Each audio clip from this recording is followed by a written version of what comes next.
Hi, Rene. Hi, Coach. Yes, sir. So, Rene, unsa ka ka-excited sa karong palarong pambansa 2026 home court? Excited kayo, Coach, kay home court na akong dulaan. So, grabe yung experience kay mas doble pa nga effort akong ihatag para sa dula.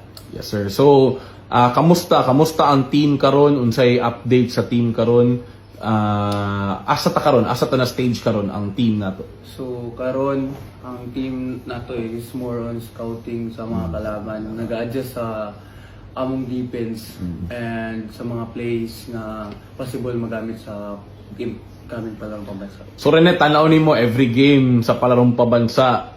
Siyempre, halos tanan supporters nimo sa home court nimo. Tanaw nimo puno perminti ang kuan ang venue ana. Marag, Coach. For sure. Coach. So, Rene, ang imong tibok family ba mo adto karong palarong pabansa? Opo, Coach. Sige. So, Rene, unsa ang gina-expect nimo na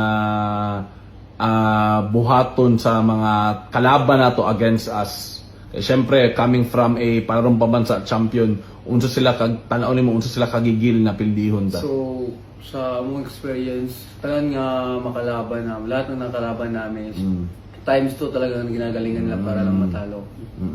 So yun. So Rene, syempre after your palarong pabansa, diretso ka na ng Ateneo de Manila. For you, anong unsay pinaka lisod na transition from Davao to Manila?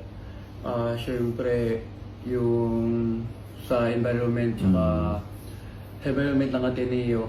Pero sa ACADS naman is parang kaya. Same, almost the same na natin sa Davao. So, Rene, in terms naman of basketball, so gaano ka parang anong tingin mo pinakamahirap na transition sa'yo from Davao to Manila? Syempre from high school din to college kasi nga sa high school nasa big man position ka and nakita mo naman yung mga players sa Manila at the same time mismo sa Ateneo de Manila ang lalaki. So tingin mo anong pinakamalaking transition for you? Impression ko siya is mag-change ako ng guard, coach. Mag-practice akong laro at willing naman talaga ako mag-improve tsaka mag-inom.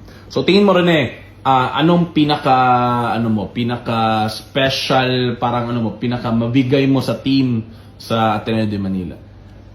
Yung palaging coach, patawag sa court tsaka ibibigay lahat kada laro.